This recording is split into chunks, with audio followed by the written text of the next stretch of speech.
Makanya waktu pertengahan subuh dengan asar harap diperhatikan, dan ada ulama yang menyebutkan subuh dengan asar itu di antara doa-doa yang mustajab.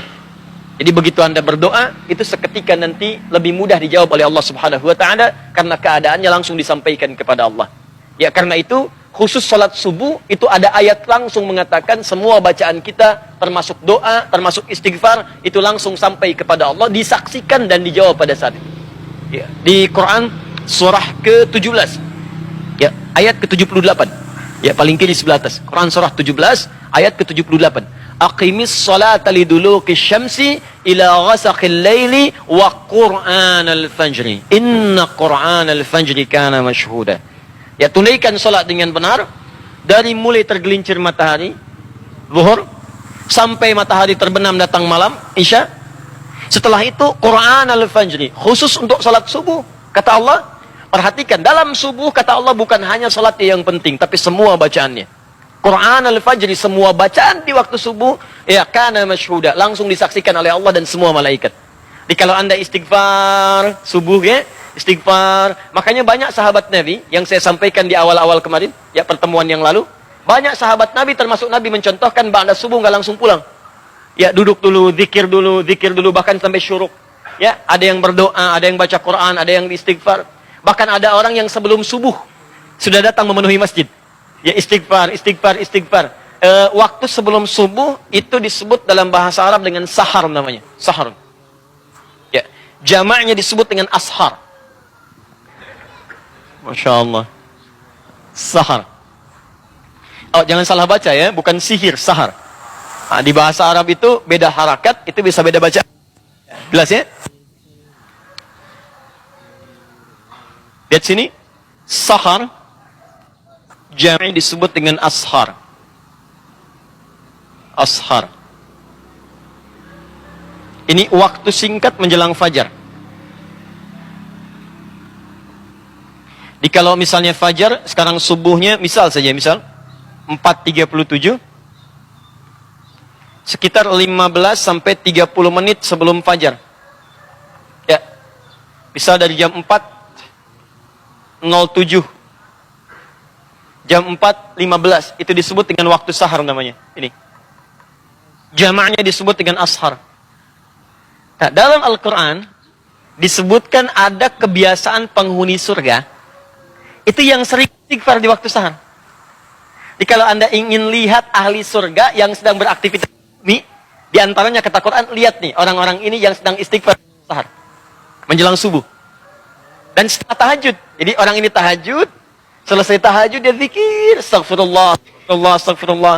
Ada zikir Nabi Yunus, la ilaha illa anta subhanaka inni kuntu minadh-dhalimin. Ada zikirnya Nabi Adam, Rabbana zalamna anfusana wa illam taghfir lana wa tarhamna lanakunanna minal khasirin. Ya, ada zikirnya Nabi Muhammad sallallahu alaihi wasallam, ya, astagfirullah. Allahumma antas salam, minkas salam, tabarakta ya dzal jalali wal ikram, la ilaha illallah wahdahu la syarika lah, lahul mulku wal hamdu wa huwa ala kulli syai'in qadir. Hadis Muslim nomor hadis 571 sampai 573. Intinya istighfar. Astagfirullah. Itu diabadikan di Quran di dua surah, di dua ayat berbeda. Satu Quran surah ke-51 ayat 18. Paling kanan pertengahan di mushaf. Ini disebut ahli surga yang tinggalnya di surga spesial, di taman surga. Itu kebiasaannya di bumi sering istighfar di waktu sahar. Wabil asharihum yastaghfirun. Menjelang fajar mereka banyak istighfar kepada Allah. Ya, Anda bayangkan, saking paham mereka dengan waktu fajar, mereka nggak pengen terlambat. Sebelum fajar sudah datang. Ini bedanya. Ya, maaf ya, saya ilustrasikan begini nih. Kalau ada pembagian sembako, ya, plus dengan uang satu amplopnya 500.000, langsung di masjid ini, pada jam 4.37. Pertanyaan saya, Anda datang jam berapa ke sini? Jam 3, jam 2. Demi Allah saya katakan, nginep. Dari sehari sebelumnya. Ya kan? Nah ini ada pembagian ampunan dari Allah. Kenapa nggak dikejar?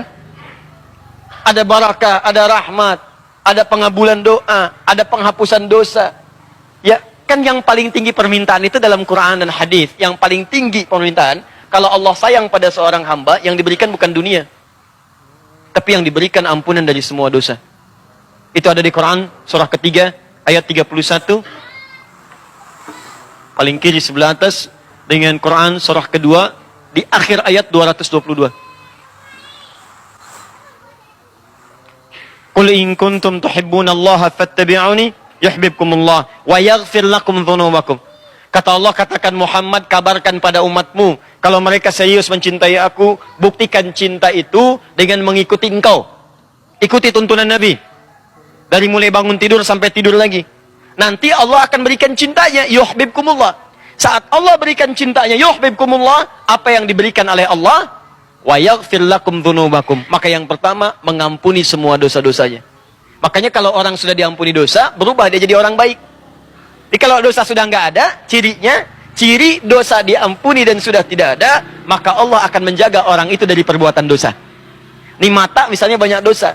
Taubat kita, diampuni dosa mata, maka mata tidak akan bermaksiat lagi. Di begitu akan bermaksiat, dijaga oleh Allah. Tinggalkan. Haram. Tinggalkan. Suara hati kita muncul. Disebut burhan namanya. Ya. Tangan pernah berbuat dosa. Taubat. Nggak akan berbuat maksiat lagi. Dijaga oleh Allah. Ya, maka muncul penjagaan Allah dalam dirinya. Itu yang disebut dengan wa yaghfir lakum dzunubakum. Makanya kata Al-Quran, Allah lebih cinta pelaku maksiat yang taubat dibandingkan orang soleh yang tidak pernah merasa salah. Ayatnya mengatakan, innallaha yuhibbut tawwabin. Allah mencintai orang-orang yang mau tobat. Tobat dibandingkan orang soleh yang tidak pernah merasa salah. Paham? Nah, ada orang tiap mau subuh datang. Dia ngerti subuh itu banyak nih, didengar langsung oleh Allah, disaksikan. Nggak mau terlambat, kayak tadi, sembako di 437, nginep dari malam. Ada orang ingin mendapatkan ampunan Allah, dari sejak malam datang, tahajud, sholat.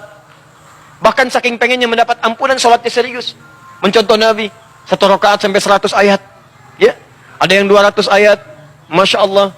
Ada yang ayatnya aja gitu kan. Terus bacakan. Begitu datang sahar, astagfirullah. Astagfirullah. Nikmat, astagfirullah. Hadis qudsi mengatakan, begitu orang ini mengatakan astagfirullah, man istaghfara liya ghafartu lahu. Maka aku akan ampuni semua dosa-dosanya pada saat itu. Itulah sahar. Ya, makanya orang ini akan digabungkan dengan orang sabar, kemudian orang yang jujur, orang yang khusyuk dalam salat, orang yang rajin infak, digabungkan dengan 4 golongan ini akan mendapat surga yang terbaik saat di akhirat.